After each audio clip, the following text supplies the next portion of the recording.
Hello everyone, कैसे हैं आप सब। आई होप सो कि आप सब बहुत अच्छे होंगे और आप सब अपने बोर्ड एग्जामिनेशन की प्रिपरेशन भी एज यूजुअल फंटास्टिक तरीके से कर रहे होंगे। मेरे प्यारे बच्चों, आज का जो हमारा लेक्चर नंबर 40 है वो ऑल टुगेदर एक न्यू चैप्टर से स्टार्ट होगा, जो कि है रिटायरमेंट ऑफ पार्टनर।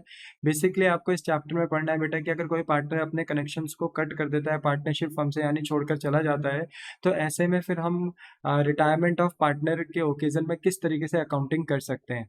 देखा जाए तो बेटा ये बोर्ड एग्जाम्स के पॉइंट ऑफ व्यू से भी बहुत ज़्यादा इंपॉर्टेंट है, क्योंकि यहाँ से जनरली क्वेश्चंस आते हैं। एक 6 मार्क्स का क्वेश्चन भी आता है, ठीक है, जहाँ पर आपका एक फुल फ्लैज क्वेश्चन दिया जाता है, जहाँ पर आपको revolution account, partners capital account, cash bank balance sheet full fledge एक क्वेश्चन करना पड़ता है, और कुछ 1 मार्क्स के एमसीक्यू वगैरह और 3 to 4 मार्क्स के कुछ कंसेप्चुअल बेस्ड क्वेश्चंस भी यहाँ पर पूछे जाते हैं। तो देखा जाए तो ये चैप्टर बहुत आपके लिए इंपॉर्टेंट है बेटा बोर्ड एग्जाम से पॉइंट ऑफ व्यू से। आई होप सो कि आप इसे बहुत अच्छे तरीके से लर्न एंड अंडरस्टैंड करेंगे। तो विदाउट एनी डिले चलिए स्टार्ट करते हैं।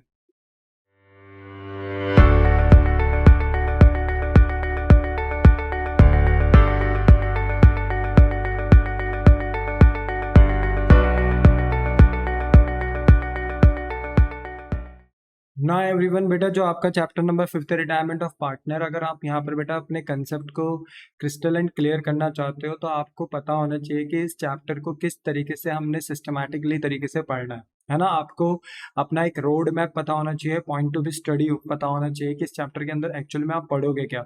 जब तक आपको यही नहीं पता रहेगा कि आप पढ़ोगे क्या, तो फिर आपके दिमाग में ना बोलते हैं कि एक माइंड मैप नहीं बन पाएगा। तो फिर आप बोलते हैं ना कि पढ़ोगे तो सब कुछ, बट सिस्टमैटिक नहीं रहेगा सब कुछ। तो मैंने यहाँ पे ना आपको सबसे पहले point to be study under this chapter लिखकर दे दिया बेटा कि हमने इस चैप्टर के अंदर क्या पढ़ना है। सबसे पहले हमने पढ़ना है कि रिटायरमेंट ऑफ पार्टनर का मतलब क्या होता है।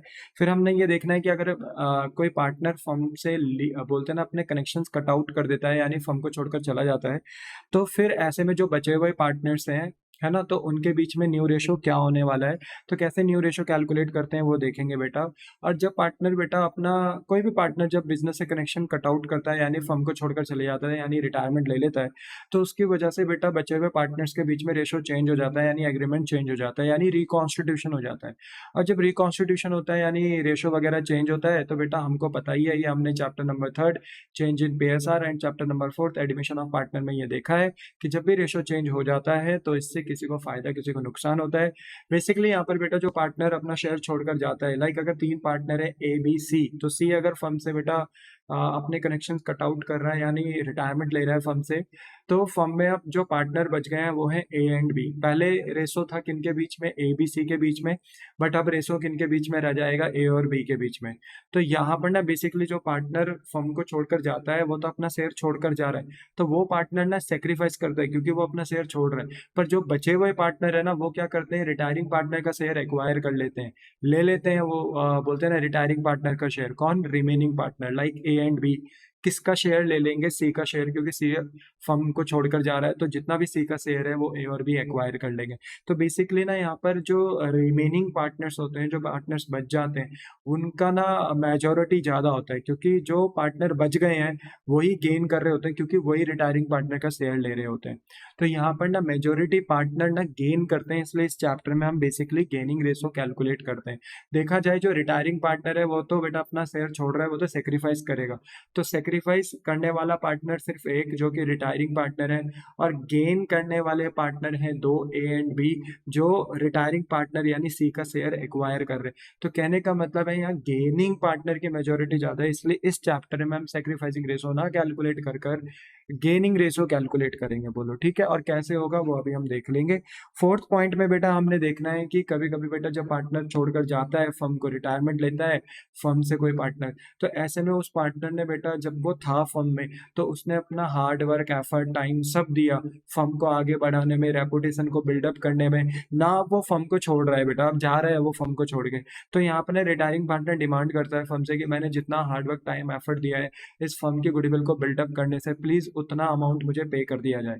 पर आपको तो बेटा चैप्टर 3, 4 चेंज इन पीएसआर और एडमिशन जब आप पढ़कर आए हो, तो आपको अच्छे से पता है कि चलते हुए फर्म की गुडविल को हम नहीं बांट सकते।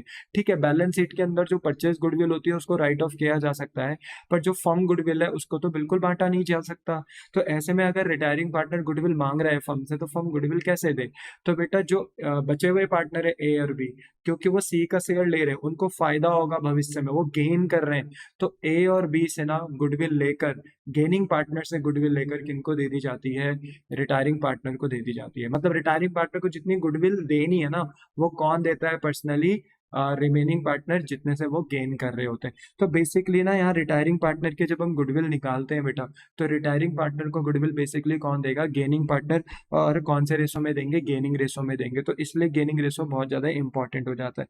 फिफ्थ पॉइंट में हम देखेंगे बेटा कि बैलेंस शीट में हमारे पास कुछ अनडिस्ट्रीब्यूटेड प्रॉफिट और कुछ अनडिस्ट्रीब्यूटेड लॉसेज होते हैं। अगर आप chapter number 3 change in profit sharing ratio among existing partner और chapter number 4 admission of partner अगर पढ़ के आए हो, है ना, मेरे प्रायर लेक्चर आपने अच्छे से देखे होंगे, तो आपको पता होगा बेटा बैलेंस शीट में 4 टाइप के अनडिस्ट्रीब्यूटेड प्रॉफिट्स होते हैं लायबिलिटी साइड, और 4 टाइप के अनडिस्ट्रीब्यूटेड लॉसेज होते हैं एसेट साइड। ठीक है, तो उन प्रॉफिट और लॉसेस का हमें क्या ट्रीटमेंट करना है वो हमें यहाँ देखना है। बेसिकली वो आपको पता है, बैलेंस शीट के अंदर जो भी 4 टाइप के प्रॉफिट और लॉसेस होते हैं अनडिस्ट्रीब्यूटेड, उनका हम old partner in old ratio में डिस्ट्रीब्यूट कर देते हैं। बट बेसिकली ये एक नया चैप्टर है, तो एक टच रहता है नए चैप्टर का, तो हम फिर दोबारा से बेटा ये पॉइंट देखेंगे कि बैलेंस शीट में अगर हमारे पास अनडिस्ट्रीब्यूटेड प्रॉफिट और लॉसेज है तो उनके क्या ट्रीटमेंट करने हैं। ठीक है, जैसे ही फर्स्ट से लेके फिफ्थ पॉइंट आप बेटा पढ़ लेंगे, तो आप रेडी हो जाएंगे अपने इस चैप्टर का जो कोर कंसेप्ट है, जो हार्ट है इस चैप्टर का, कि फुल फ्लैज क्वेश्चन को करना है आपने, जहां पर आप अपना working note, revolution account, partners capital account, balance sheet वगैरह प्रिपेयर करेंगे। ठीक है, तो इसको हम अपनी लैंग्वेज में एक फुल फ्लैज क्वेश्चन भी बोलते हैं। बेसिकली एग्जाम में कितने मार्क्स का आता है बेटा?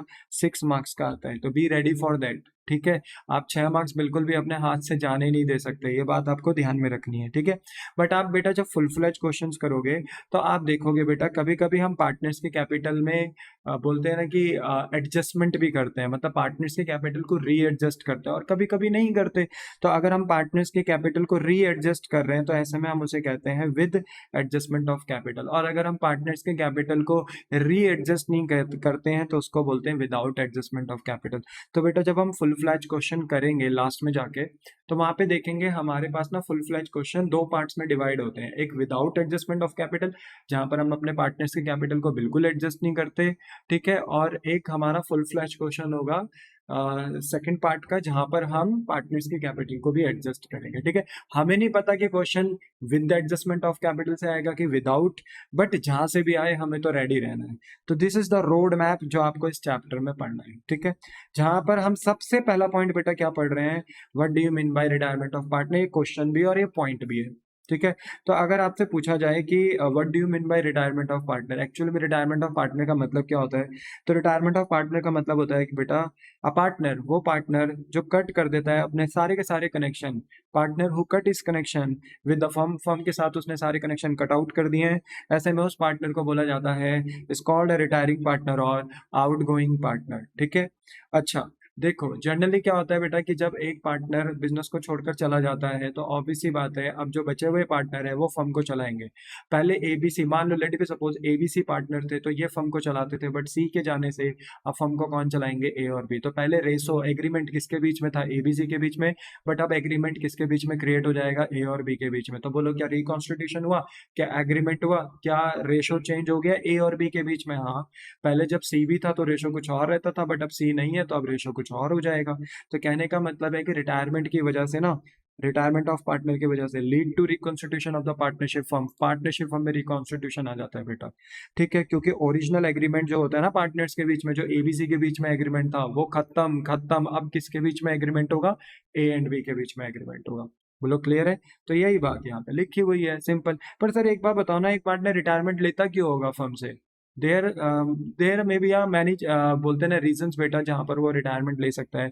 जैसे इल हेल्थ का होना, उसकी हेल्थ अच्छी नहीं है, एज हो चुकी है, या पार्टनरशिप डीड में उन्होंने लिखा था कि ये जो गिवन पार्टनर रिटायर्ड हो रहा है इसका टाइम पीरियड कितना रहेगा। लेट बी सपोज सी, इसका हमने टाइम पीरियड डिफाइन कर दिया था कि 10 साल तक रहेंगे, तो 10 साल हो गया, तो अब 10 साल हो चुके हैं, पार्टनरशिप डीड में लिखा हुआ था, तो अब आपको रिटायरमेंट ले लेना चाहिए, तो रिटायरमेंट ले लेगा पार्टनर। ठीक है, या मान लीजिए कि बिजनेस का जो ऑब्जेक्टिव है वो चेंज हो रहा है, पहले बिजनेस किसी और फील्ड में काम कर रहा था, बट अब वो अपना फील्ड चेंज कर रहा है, अपना ऑब्जेक्टिव काम करने का तरीका चेंज कर रहा है, ठीक है ना। तो ऐसे में हो सकता है किसी पार्टनर को ये समझ ना आए, पसंद ना आए, तो वो ऐसे में रिटायरमेंट ले सकता है। या मान लो कि जो मार्केट है या जो हमारी इंडिया बोलते हैं ना इंडिया की इकोनॉमी है, मान लो लेट सपोज वो चेंज हो रही है थोड़ा बहुत, तो ऐसे में पार्टनर को लगता है ये सही समय है रिटायरमेंट लेने का, तो रिटायरमेंट ले सकता है।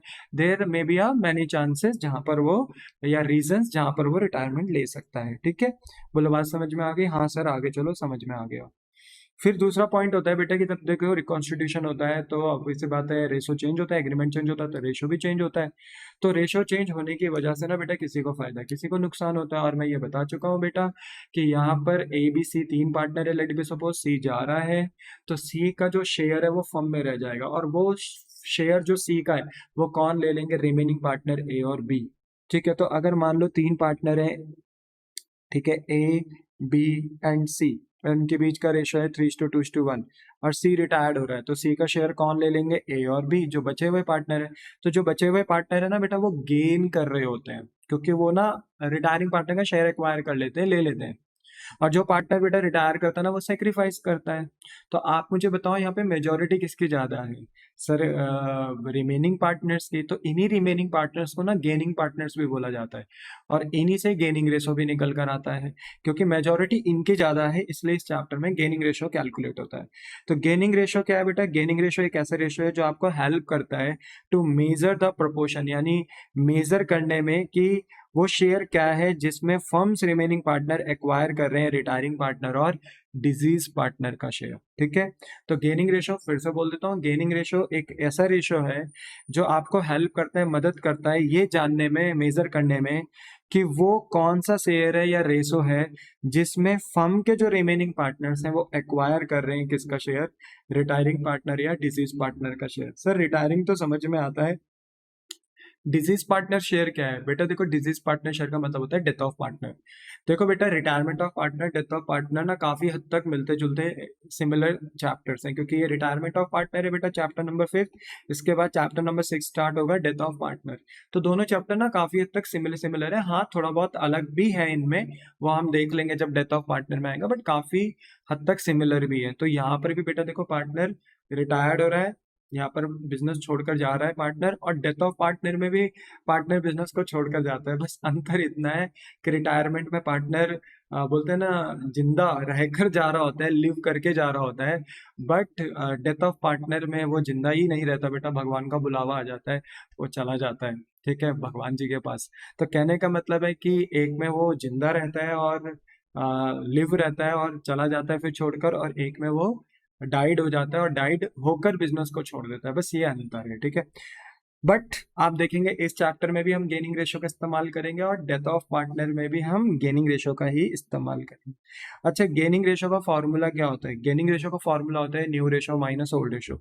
आपने सेक्रीफाइसिंग रेशो का फॉर्मूला तो पढ़ा ही था ना बेटा? हाँ सर, सेक्रीफाइसिंग रेशो का फॉर्मूला था old ratio minus new ratio, OR/NR लिख दिया, ठीक है, old ratio minus new ratio. तो गेनिंग रेशो का फॉर्मूला ना जस्ट अपोजिट हो जाता है बेटा, new ratio minus old ratio. Clear हो गया? अब बेटा बेसिकली देखो हमारा, देखो पॉइंट तो खत्म हो गया, रिटायरमेंट ऑफ पार्टनर क्या है ये तो हमने पढ़ लिया, बट हमें ना कैलकुलेशन करनी सीखनी है कि न्यू रेशो और गेनिंग रेशो कैसे निकालना है, ठीक है। तो आज के लेक्चर में ना हम न्यू रेशो और गेनिंग रेशो ही निकालना सीखेंगे। तो यहाँ पे ना बेटा थोड़ा सा प्रिंटिंग मिस्टेक हो गई है, गेनिंग रेशो नहीं है, ये न्यू रेशो है, कि new ratio can be calculated with the help of 2 cases. तो याद रखना न्यू रेशो को अगर आपको निकालना है रिटायरमेंट ऑफ पार्टनर के केस में, तो आपके पास 2 केस हैं। जब हमने एडमिशन ऑफ पार्टनर पढ़ा था चैप्टर नंबर 4, इससे पहले वाला बेटा, वहां पे भी हमने न्यू रेशो निकाला था, क्योंकि नए पार्टनर के आने से रेशो चेंज होता है, तो वहां पे भी न्यू रेशो निकाला था। और न्यू रेशो निकालने के वहां 3 केस थे, simple method, case 1, case 2 acquire, case 3 surrender. But यहाँ पे सिर्फ कितने केस हैं? 2 ही केस हैं, ठीक है। तो फर्स्ट केस कहाँ अप्लाई होता है बेटा? देखो फर्स्ट केस न्यू रेशो का वहां अप्लाई होता है व्हेन ओनली, ठीक है, यहाँ पे बीच में मिसिंग है बेटा, यहाँ ओल्ड लिख देना, आप अगर नोट्स बनाते हो तो ओल्ड लिख देना, ठीक है। When only old ratio is given, ठीक है। फॉर एग्जाम्पल ये मैंने आपको एक एग्जाम्पल भी दिया है, मान लो आपके पास ओल्ड पार्टनर्स हैं ABC, तो उनका ओल्ड रेशो मैंने गिवन कर दिया और बता दिया कि कौन सा पार्टनर रिटायर्ड हो रहा है। मतलब क्वेश्चन आपने पढ़ा तो आपको क्वेश्चन में ओल्ड पार्टनर्स की इन्फॉर्मेशन मिली कि ये इनका रेशो है, और क्वेश्चन में पता चला कि ये पर्टिकुलर पार्टनर क्या हो रहा है, रिटायर। जैसे एग्जाम्पल में कौन रिटायर्ड हो रहा है, C। बस अगर इतना लिखा हुआ है, ठीक है, इतना लिखा हुआ है, तो हम मानते हैं कि केस फर्स्ट है। मतलब अगर आप केस 2 देखो 2 मिनट के लिए, तो देखो यहाँ क्या लिखा है कि ओल्ड रेशो पार्टनर का गिवन होता है, यानी ओल्ड रेशो गिवन होता है, और ये भी बताया रहता है कि रिटायरिंग पार्टनर का share taken over by remaining old partner. ये भी बताया जाता है कि जो रिटायरिंग पार्टनर का शेयर है वो कौन लेकर जा रहे हैं, ओल्ड पार्टनर। जैसे यहाँ पे लिखा है कि C is retired from the firm, C retired हो रहा है, यहाँ पर भी लिखा था, बट यहाँ पे लिख दिया जाता है केस 2 में कि इसका शेयर, सी का शेयर कौन लेकर जा रहे हैं, ए और बी लेकर जा रहे हैं 1:1 में, यानी एक्वायर कर रहे हैं 1:1 में। क्या यहाँ पे लिखा जाता है, नहीं। बेसिकली देखा जाए कि अगर ABC 3 पार्टनर है और इनके बीच का रेशो है 3:2:1 और C रिटायर्ड हो रहा है, तो C का शेयर कितना है, 1/6। तो बेसिकली C का शेयर कौन लेकर जाएंगे, A और B। तो ये बताया जाना चाहिए कि A B किस फ्रैक्शन में, किस रेशो में C का शेयर लेकर जा रहे हैं। तो अगर ना बताया जाए, सिर्फ ये बोल दिया जाए कि ओल्ड रेशो क्या है और कौन पार्टनर रिटायर्ड हो रहा है, तो ऐसे में वहाँ केस 1 लगता है बेटा। बट अगर स्पेसिफाई कर दिया जाए कि जो पार्टनर रिटायर्ड हो रहा है उसका शेयर रिमेनिंग पार्टनर्स A और B कौन से रेशो में लेकर जा रहे हैं, तो वो केस 2 होता है। बोलो क्या आपको बात समझ में आई, द आंसर इज यस। अगर बेटा एग्जांपल्स देखो तो एग्जांपल इस तरीके से हैं कि ओल्ड पार्टनर का शेयर 3:2:1 दे दिया, C रिटायर्ड हो रहा है फर्म से केस 1 के अकॉर्डिंग, और बोल दिया कि न्यू रेशो निकालो और गेनिंग रेशो निकालो। तो अगर इतने ही इन्फो दिख रही है तो ये केस 1 माना जाता है, ठीक है। तो अगर आप यहाँ न्यू रेशो निकालते हो बेटा, तो बताइए ओल्ड रेशो क्या दिया है ABC का, 3:2:1, ठीक है, ये दे दिया। बताइए कौन सा पार्टनर रिटायर्ड हो रहा है, C। तो आप यहाँ पे लिख सकते थे, ठीक है, पर आप लिख सकते थे कि C इज रिटायर्ड। C कितने से रिटायर्ड हो रहा है, 1/6 थे। आप इतना लिख सकते थे यहाँ पे, ठीक है। चलो फिर आगे नेक्स्ट, नेक्स्ट देखो हमने लिख दिया C रिटायर्ड हुआ 1/6 से, ठीक है। तो यहाँ पर पता है क्या होता है, यहाँ पर ये माना जाता है कि जो बचा हुआ रेशो है ना A और B के बीच में, जो कंटिन्यूइंग पार्टनर्स है, रिमेनिंग पार्टनर्स है, जो उनका ओल्ड रेशो बच गया ना, वो ही न्यू रेशो मान लिया जाएगा। इतना सिंपल है बेटा, देखो सुपर डुपर इजी, ठीक है, कि जो A और B का शेयर बच गया ना वही न्यू रेशो, बस बात खत्म। ये न्यू रेशो निकल गया आपका। बस सर इतना सही था, हाँ बस इतना ही सा था। अच्छा एक बार बताओ, मान लो 3 पार्टनर है PQR और इनके बीच का रेशो है 5:3:2 और मान लो Q रिटायर्ड हो रहा है, तो बताइए न्यू रेशो क्या होगा, 5:2 P&R के बीच में। देखा कितना सिंपल है। मान लो XYZ आपके पास 3 पार्टनर है और रेशो है 2:3:5 और मान लो X रिटायर्ड हो रहा है, तो बताइए Y और Z के बीच में रेशो क्या बच गया, 3:5। This is your new ratio, as simple as that. बोलो बात समझ पाए। और बेटा यहाँ पे ना देखो एक स्मार्ट वर्क भी है। अब स्मार्ट वर्क क्या है, देखो ये नोट दिया है, स्मार्ट वर्क क्या है, ठीक है ना, स्मार्ट वर्क। आजकल तो बेटा हर चीज स्मार्ट हो चुकी है, तो आप भी हो जाइए स्मार्ट। ये है कि बेटा कि अगर हम केस 1 लगाते हैं न्यू रेशो का और उसके अकॉर्डिंग न्यू रेशो निकालते हैं, तो जो हमारा न्यू रेशो होता है ना वही हमारा गेनिंग रेशो होता है सर। मतलब यहाँ पर हमें गेनिंग रेशो का फॉर्मूला ही नहीं लगाना। नहीं बेटा, यही तो स्मार्ट वर्क है कि अगर आप केस 1 के अकॉर्डिंग न्यू रेशो निकाल रहे हो, अपने बचे हुए ओल्ड रेशो को ही क्या मान रहे हो, न्यू रेशो मान रहे हो, तो यही गेनिंग रेशो भी होता है। देखो बेटा वो इसलिए होता है क्योंकि जो सीज रिटायर्ड हो रहा है ना 1/6 से, सीज रिटायर्ड हो रहा है ना 1/6 से, वो बताया नहीं गया है कि ए और बी सी का ये शेयर किस रेशो में लेकर जा रहे हैं। तो हम मान लेते हैं कि जो ए और बी का रेशो बच गया ना 3:2, उसी शेयर में, उसी रेशो में सी का शेयर ए और बी एक्वायर कर रहे हैं, यानी लेकर जा रहे हैं। तो कहने का मतलब ये है मेरे बच्चे कि जब बताया नहीं जाता ना कि सी रिटायर्ड हो रहा है और सी का शेयर कौन से रेशो में लेकर जाया जा रहा है, जैसे सेकंड केस में बता दिया था कि ए और बी सीज का शेयर कौन से रेशो में लेकर जा रहे हैं 1:1, बट यहाँ पे तो कुछ बताया नहीं है। तो जो ए और बी का रिमेनिंग रेशो होता है, हम एज्यूम करते हैं उसी रेशो में सी का शेयर लेकर चले गए होंगे ए और बी। और सी अगर सॉरी, अगर ए और बी सी का शेयर 3:2 में लेकर गए तो उतने से ही गेन हुआ होगा। दैट्स वाई बेटा न्यू रेशो भी यहाँ पर रिमेनिंग रेशो ही हो जाता है जो बच जाता है ए और बी के बीच में, और यही गेनिंग रेशो भी हो जाता है। तो यहाँ बॉक्स में यही लिखा हुआ है कि under the case first new ratio is gaining ratio, therefore no need to calculate gaining ratio unless question says. Unless question says मतलब अगर मैं देखो यहाँ लिख रहा हूँ गेनिंग रेशो भी निकालना है, तब तो निकालना है, तब आप शॉर्टकट नहीं मार सकते, तब आप स्मार्ट वर्क नहीं लगा सकते, क्योंकि क्वेश्चन ने डिफाइन कर दिया है, क्वेश्चन ने बोलते हैं ना कोट कर दिया है आपको गेनिंग रेशो निकालना है। तो अगर गेनिंग रेशो निकालना है तब आप प्रॉपर गेनिंग रेशो का फार्मूला लगाएंगे, new ratio minus old ratio, जैसे कि मैंने यहाँ पर देखो निकाला ही है गेनिंग रेशो। तो ओल्ड रेशो बताइए क्या था, 3:2:1 है ना, 3:2:1। तो देखो मैंने ओल्ड रेशो लिख दिया 3:2:1, गेनिंग रेशो निकाल रहे हैं, ओल्ड रेशो लिख दिया 3:2:1।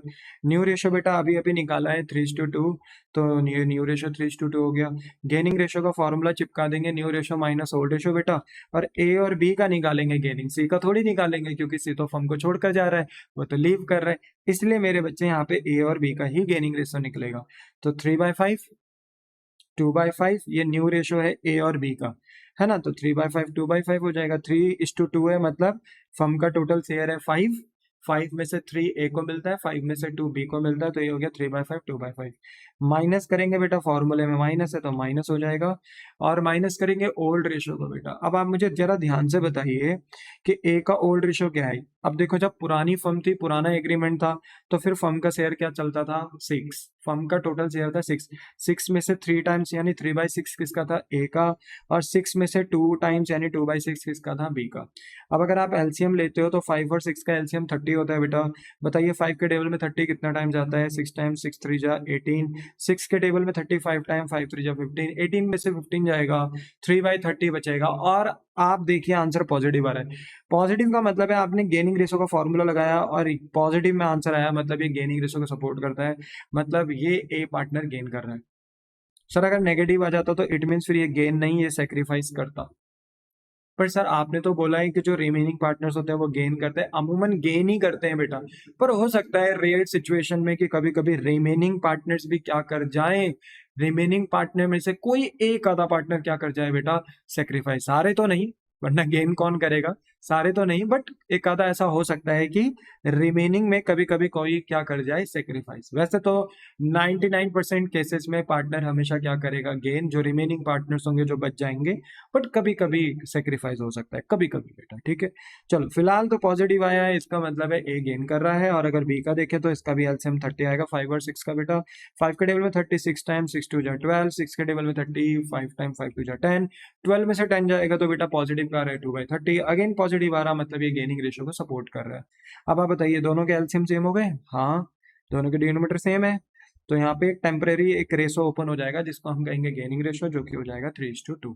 अब आप बताइए आपका गेनिंग रेशो क्या है, 3:2, और हमारा भी तो यही आ रहा था, हमारा भी तो यही आ रहा था, हम भी तो यही कह रहे थे कि केस फर्स्ट के अकॉर्डिंग न्यू ही रेशो ही गेनिंग रेशो होता है। तो आप समझ पा रहे हो ना मैं क्यों मतलब इतना दिमाग लगाऊं, मैं क्यों इतनी माथा पच्चीसी करूं, जब मुझे पता है कि एज पर केस फर्स्ट जो हमारा रेशो बच रहा है ए और बी के बीच में, वही गेन और वही न्यू रेशो है। तो क्यों दिमाग लगाए, है ना। बस हाँ अगर वो बोल देगा तब तो बेटा आपको फिर निकालना ही पड़ेगा, तब कोई चांस नहीं है आपके पास, ठीक है, तब तो आपको gaining ratio new ratio minus old ratio करके कैलकुलेट करना पड़ेगा। अच्छा केस 2 हमारे पास है, when old ratio of partner is given, ठीक है, ओल्ड रेशो गिवन है, बट जो रिटायरिंग पार्टनर है लाइक सीज, उसका शेयर ना ओल्ड पार्टनर लेकर जा रहे हैं एक स्पेसिफिक रेशो में। तो यहाँ देखो लिखा है C retire from firm and his share taken up by A and B in the ratio of 1:1। जरूरी है 1:1 में लेकर जाते, 3:2 में लेकर जा सकते थे, ठीक है, 5:3 में लेकर जा सकते थे, 7:3 में लेकर जा सकते थे, मैंने क्या रख दिया 1:1 यानी इक्वल लेकर जा रहे हैं, ठीक है। क्वेश्चन की डिमांड है कि आपको न्यू रेशो और गेनिंग रेशो निकालना है एज पर केस 2। हमें नहीं पता कि एग्जाम में ज्यादातर कौन सा केस आएगा, बट हमें अपने दोनों केस के लिए प्रिपेयर रहना है, और पहचान करना मैंने आपको सिखा दिया, ठीक है, सिंपल है। तो केस 1, बट अगर रिटायरिंग पार्टनर का शेयर एक स्पेसिफिक रेशो में लेकर जा रहे हैं ओल्ड पार्टनर्स, तो फिर वो केस 2 है। अब अगर यहाँ न्यू रेशो निकालना है बेटा, तो बताइए ओल्ड रेशो क्या है हमारे पार्टनर्स के बीच में, 3:2:1। बताइए सीज जो है वो कितने से कितने शेयर से रिटायर्ड हो रहे हैं, सी सी इज रिटायर्ड, सी इज कितने से रिटायर्ड हो रहा है बताओ, 1/6 से। ठीक है, आप ये लिख सकते थे। ठीक है, वैसे मैंने यहाँ बॉक्स बना दिया था, बट कोई बात नहीं, अलग से भी लिख सकते थे। सी इज रिटायर्ड हो रहा है 1/6 से। पर यहाँ पर ना आप सीधा डायरेक्ट न्यू रेशो नहीं निकाल सकते, यहाँ पे आपको पहले एक्वायर रेशो निकालना पड़ेगा, क्योंकि ए और बी ना बेटा सीज का शेयर एक स्पेसिफिक रेशो में लेकर जा रहे हैं, स्पेसिफिक रेशो में। तो यहाँ पर ना हम एक्वायर शेयर में एग्जामिनर को ये बताएंगे कि ए कितना शेयर एक्वायर कर रहा है सी से, बी कितना एक्वायर कर रहा है शेयर सी से। ठीक है, बताइए सी कितने से रिटायर्ड हो रहा है, 1/6 से। तो देखो हमने यहाँ पे 1/6 लिख दिया। ठीक है, 1/6 लिख दिया। ठीक है, 1/6 लिख दिया। अब आपको पता है कि ए और बी कितने रेशो में एक्वायर कर रहे हैं, 1:1 के रेशो में एक्वायर कर रहे हैं। 1:1 को हम 1/2 भी कह सकते हैं। यानी अगर सी का शेयर 1/6 है, तो ए कह रहा है कि मैं 1/6 का 1/2 ले रहा हूँ, 1/6 का 1/2। तो जब भी हम किसी चीज का हिस्सा निकालते हैं ना बेटा, तो मल्टीप्लाई होता है। तो ये बात आपको ध्यान में रखनी है। ठीक है, और ये प्लस नहीं करना है, माइनस नहीं करना, डिवाइड नहीं करना। प्लस में बेटा ना शेयर और बढ़ जाता है, माइनस में घटा देते हैं, डिवाइड में शेयर बट जाता है। ठीक है, बट हमें ना प्लस करना है ना माइनस करना है शेयर में, ना बांटना है शेयर को, हमने तो शेयर का हिस्सा निकालना है। तो 1/6 का 1/2 अगर हम निकालेंगे तो ये आएगा 1/12। ठीक है, तो ये आ गया आपका एक्वायर शेयर का। और सिमिलरली बी भी सी से कितना ले रहा है, 1/6 का 1/2, क्योंकि वो भी इक्वली ले रहा है हाफ। तो ये आ गया 1/12। तो ए सी से कितना ले रहा है बेटा, 1/12, बी सी से कितना ले रहा है, 1/12। और देखो 1/12 को प्लस करोगे ना, तो एलसीएम हो जाएगा 12, 1 + 1 यानी 2/12। और सॉल्व करोगे तो अल्टीमेटली ये 1/6 ही आएगा। इसका मतलब ये है कि जो ए और बी है वो 1/6 ही ले रहे हैं, किससे, सी से। ठीक है, पर कैसे, हाफ एंड हाफ, यानी 1/12 1/12 में। फिर उसके बाद मैं न्यू रेशो निकाल लूंगा बेटा, किसके बीच में, पार्टनर्स के बीच में। ठीक है, न्यू रेशो निकाल लूंगा। अब न्यू रेशो कैसे निकलेगा, ए और बी के बीच में। हम यहाँ पर देखेंगे ए का पहले क्या रेशो चला करता था, तो ओल्ड रेशो ए का था 3/6 और बी का क्या था बेटा 2/6। समझ में आया, 3/6 2/6। और मुझे बताओ कि ए ने और कितना ले लिया सी से, क्योंकि सी तो छोड़कर जा रहा है ना शेयर। तो ए ने सी से और कितना ले लिया, 1/12। तो 1/12 पता है क्या होगा, ए के शेयर में आते आते प्लस हो जाएगा, तो 1/12 तो और प्लस हो गया। और सिमिलरली बी भी ले रहा है बेटा सेम 1/12, एक्वायर कर रहा है सी का शेयर। तो जब हम बी का हिस्सा लेंगे तो बी का बताओ पुराना हिस्सा कितना था, पुराना शेयर कितना था, 2/6। पर बी ने सी का हिस्सा और कितना ले लिया, 1/12। तो 2/6 में 1/12 तो और ऐड हो जाएगा। और अगर अब आप एलसीएम लेते हो बेटा, अब अगर आप एलसीएम लेते हो तो एलसीएम लेके आ जाएगा ये कितना, 1/12 1/12। ठीक है, सॉरी एलसीएम लोगे तो ये 12 आ जाएगा आपका एलसीएम। और आप बताइए कि अब तो आप सॉल्व कर ही सकते हो। 6 के टेबल में 12 2 टाइम, 3 2 जा 6। 12 के टेबल में 12 1 टाइम, 1 1 जा 1। तो 6 + 1 कितना हो गया, 7/12। और बी का अगर आप देखेंगे एलसीएम वही 12 आएगा। वंस अगेन 6 के टेबल में 12 2 टाइम, 2 2 जा 4 हो गया। और 12 के टेबल में 12 1 टाइम, तो 1 1 जा 1 हो गया। 4 + 1 क्या हो गया बेटा, 5/12। अब देखो दोनों के डिनोमिनेटर सेम है, दोनों के डिनोमिनेटर सेम है, तो यहाँ से एक रेशो ओपन हो गया जो कि न्यू रेशो है, जो कि है 7:5। बोलो क्लियर है, द आंसर इज यस। ठीक है बेटा अब देखा जाए कि अगर हम गेनिंग रेशो निकालना चाहते हैं, क्या निकालना चाहते हैं, गेनिंग रेशो।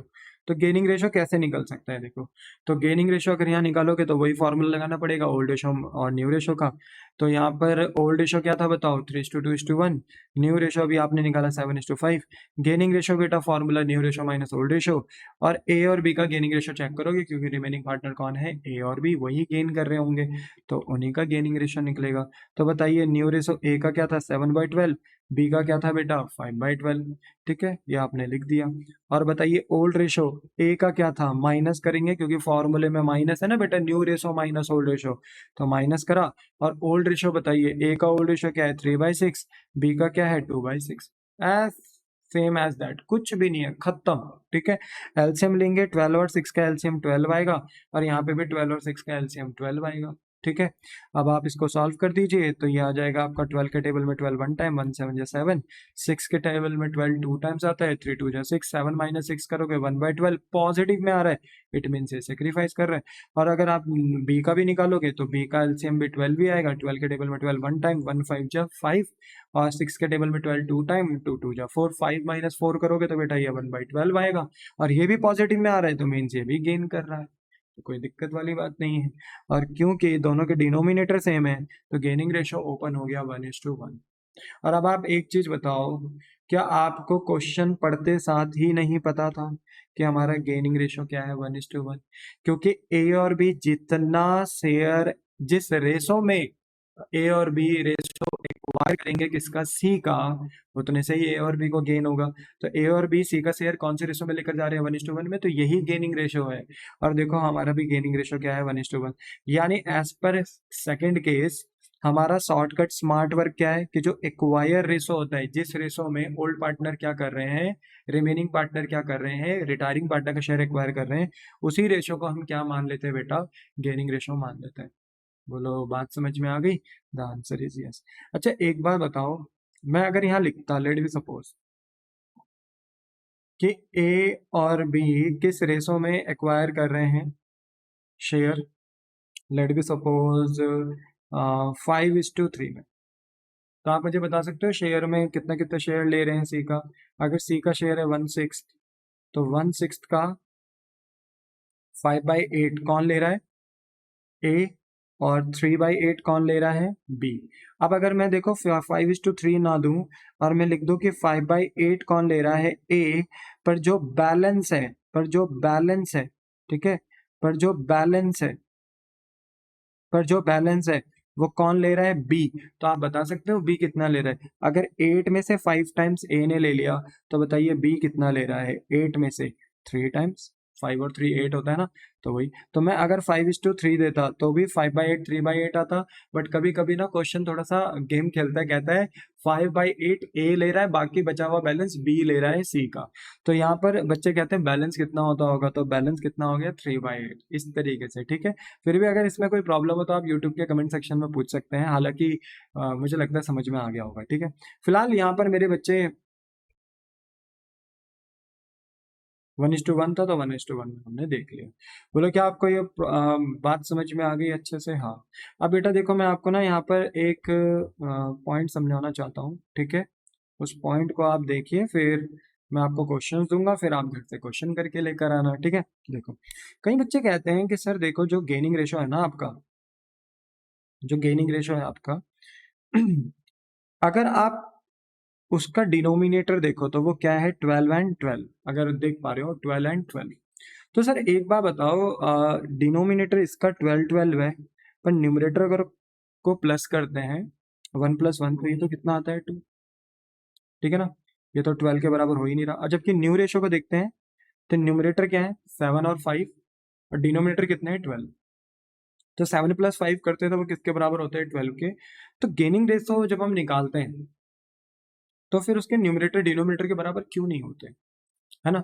देखो बेटा ऐसा है, जैसे फॉर एग्जांपल 12 का मतलब क्या है, देखो 12 का मतलब है फर्म का शेयर, ठीक है, फर्म का शेयर।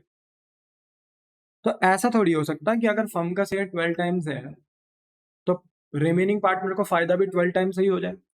तो जितना फर्म का शेयर है, फर्म का शेयर सबसे मैक्सिमम होता है बेटा, तो जितना फर्म का शेयर है उतने से ही गेन हो जाएगा। और अगर उतने से गेन हो रहा है तो फिर ठीक है, सी को फिर उतने से ही नुकसान हो रहा होगा। तो क्या 12 टाइम फायदा हुआ है ए और बी को और 12 टाइम नुकसान हुआ है सी को? द आंसर इज नो, नहीं। ऐसा पॉसिबल ही नहीं है कि जितना फर्म का शेयर हो उतना ही फायदा और उतना नुकसान हो, ऐसा नहीं हो सकता। कुछ हद तक फायदा हो सकता है, कुछ हद तक नुकसान हो सकता है, पर जितना फर्म का शेयर है उतना नुकसान नहीं हो सकता, उतना फायदा भी नहीं हो सकता। इसलिए मेरे बच्चे जो गेनिंग रेशो और सेक्रीफाइसिंग रेशो होते हैं ना, उनके न्यूमरेटर कभी भी उनके डिनोमिनेटर के बराबर नहीं होते। बट यस डिनोमिनेटर तो सेम है, तो इसलिए टेम्पररी एक रेशो बन गया 1:1। बोलो क्लियर हो गया? बस ये बात थी। बाकी आप चाहे प्रॉफिट शेयरिंग रेशो लो, तो प्रॉफिट शेयरिंग रेशो तो इसी बात को रिप्रेजेंट करता है कि अगर फर्म का एक हिस्सा है, लाइक फर्म का ओल्ड रेशो में देखो तो ओल्ड रेशो में फर्म का हिस्सा कितना था टोटल 6, 3 + 2 + 1 कितना होता है 6। तो 6 में से फर्म का शेयर अगर 6 है तो 6 में से 3 टाइम्स ए को मिल रहा है, 2 टाइम्स बी को मिल रहा है, 1 टाइम सी को मिल रहा है। तो यहाँ पर क्या होता है कि फर्म का शेयर बांटा जाता है पार्टनर के बीच में, इसलिए पार्टनर का जब न्यूमरेटर प्लस किया जाता है ना तो वो हमेशा डिनोमिनेटर के बराबर होता है, चाहे वो ओल्ड रेशो हो चाहे वो न्यू रेशो हो, ठीक है। तो जो प्रॉफिट शेयरिंग रेशियोज होते हैं उनके न्यूमरेटर अगर आप प्लस करोगे पार्टनर्स के तो वो हमेशा डिनोमिनेटर के बराबर होंगे, पर गेनिंग रेशो का न्यूमरेटर कभी भी डिनोमिनेटर के बराबर नहीं होगा, याद रखना, क्योंकि ये पॉसिबल नहीं है कि जितने से पार्टनर गेन कर रहे हो उतने से ही फर्म का शेयर हो, या यू कैन से कि फर्म का जितना शेयर है उतना ही पार्टनर को गेन हो जाए, पॉसिबल नहीं। कुछ हद तक गेन हो सकता है, इसलिए गेनिंग रेशो को अगर हम टोटल भी कर देंगे ना, गेनिंग शेयर को अगर हम टोटल भी कर देंगे न्यूमरेटर को, तो कभी डिनोमिनेटर के बराबर नहीं होगा। बोलो क्लियर है? The answer is yes. तो इसी के साथ बेटा आपका ना देखो केस 1 केस 2 समाप्त होता है। अब क्वेश्चन है, तो ये क्वेश्चन आपको घर से करके लेकर आने हैं। बोलो करके लेकर आएंगे आप? हाँ जी। तो देखो क्वेश्चन नंबर 3 बताइए, केस 1 से है कि केस 2 से? तो देखो लिखा है ABC आपके पास पार्टनर है जिनके बीच का रेशो है 1/2, 2/5 एंड 1/10। बेटा मैं आपको बता दूं कि जब ये ना रेशो शेयर अनइवन देते हैं, देखो प्रॉफिट शेयरिंग रेशो अगर आप फ्रैक्शन में दे रहे हो शेयर में, तो सबके डिनोमिनेटर ना इक्वल होने चाहिए, बट यहाँ तो है ही नहीं, किसी का डिनोमिनेटर 2 है, किसी का 5 है, किसी का 10 है। तो आपको ना बेटा वर्किंग नोट में अपने शेयर को ठीक करना पड़ेगा। जैसे ए का है 1/2, बी का है कितना 2/5 और सी का कितना है 1/10। तो आप ये देखो कि क्या 2 5 बन सकता है? नहीं। और क्या बोलते हैं 2 10 बन सकता है? हाँ। अच्छा, क्या 5 2 बन सकता है? नहीं। पर क्या 5 10 बन सकता है? हाँ। यानी 2 10 के बराबर हो सकता है, 5 भी 10 के बराबर हो सकता है। तो आपको कोशिश करनी है कि आपको अपने डिनोमिनेटर ना सेम रखने हैं। तो हम 2 को ना 10 बना देंगे। तो 2 को 10 कैसे बनाएंगे? जब 2 की मल्टीप्लाई 5 से होगी, और बैलेंसिंग रूल जितना नीचे से मल्टीप्लाई उतना ऊपर से भी। सिमिलरली 2/5 यानी 5 को 10 बनाना है, डिनोमिनेटर को 5 को 10 बनाना है, तो नीचे 2 से तो ऊपर भी 2 से। अब अगर आप सॉल्व करो तो ये हो जाएगा 5/10, ये हो जाएगा 4/10, और ये हो जाएगा 1/10, यानी रेशो बना 5:4:1। सिंपल है ना? हाँ। सर एक बार बताओ, अगर ये मान लो लेट बी सपोज कि ये 15 होता, लेट बी सपोज अगर ये होता 6, है ना, 6 होता, तो फिर क्या होता? क्योंकि सर तब एक बार बताओ, तब तो 2 6 बन सकता है, ठीक है, 2 6 बन सकता है, पर 5 तो 6 नहीं बन सकता ना। तब कैसे करते बताओ? तब ना बेटा हमें कोई दूसरा कॉमन नंबर लेना पड़ता जो तीनों के टेबल में जा सकता है। तो तीनों के टेबल में फिर कौन सा नंबर होता? 30। 2 के टेबल में भी 30 जाता है, 5 के टेबल में भी 30 जाता है, 6 के टेबल में भी 30 जाता है, तब हम 30 के करीब जाते। अब देखो जाता तो 60 भी है, 2 के टेबल में 60 भी जाता है, 5 के टेबल में भी 60 जाता है, 6 के टेबल में भी 60 जाता है, बट हमें ना क्लोज नंबर चाहिए, छोटे छोटे नंबर चाहिए। तो 30 ये सबसे बेस्ट रहेगा जो तीनों के टेबल में जाता है। समझ में आया? That's your point. तो यहाँ पर आप अपना रेशो बनाओगे, सही करोगे। फिलहाल तो यहाँ पे 1/10 था, ठीक है, और हमारा अल्टीमेट सॉल्व करके क्या आ रहा था? 5:4:1। तो ये हमारा बन गया। और कौन रिटायर्ड हो रहा है? आगे लिख दिया, find the new ratio. New ratio निकालो अगर रिमेनिंग पार्टनर्स का इफ सी इज रिटायर्ड। तो सी इज रिटायर्ड हो रहा है बेटा, ठीक है, सी इज रिटायर्ड हो रहा है, ठीक है, सी इज रिटायर्ड हो रहा है। तो अगर सी पार्टनर रिटायर्ड हो रहा है तो बताओ रेशो क्या बचा? 5:4, ठीक है, 5:4। तो यही बच गया किसके बीच में? ए और बी के बीच में। तो यही न्यू रेशो भी हो जाएगा और यही गेनिंग रेशो भी हो जाएगा एज पर केस 1, क्योंकि यहाँ केस 1 लगा। फिर 4 देखो तो राम है, मोहन, सोहन, आपके पास 3 पार्टनर है। वंस अगेन देखो इनका शेयर है 1/5, 1/3, 1/15, 7/15। जल्दी से बताओ इसको ठीक कर सकते हो? हाँ, राम, मोहन और सोहन। जरा बताना बेटा, राम का शेयर क्या था? 1/5, मोहन का था 1/3, सोहन का था 7/15। अब देखो क्या 515 बन सकता है? चेक करो। हाँ, क्या 315 बन सकता है? हाँ। तो मेरे बच्चे देखो 5 को 15 बनाना है तो नीचे 3 ऊपर 3, 3 को 15 बनाना है तो नीचे 5 और ऊपर भी 5। और अगर आप सॉल्व कर दो तो आर का कितना आएगा सॉल्व करके बेटा? 3/15। एम का सॉल्व करोगे तो कितना आएगा बेटा? ये आएगा 5/15। और अगर एस का सॉल्व करोगे तो ये कितना आएगा बेटा आपका? 7/15। समझ में आ रही बात? ये आएगा 7/15। तो रेशो क्या ओपन हो गया बताओ? आर एम एस के बीच में, क्योंकि सबके डिनोमिनेटर अब सेम हो गए। तो 3:5:7। समझ में आ गया? और बताइए कौन रिटायर्ड हो रहा है?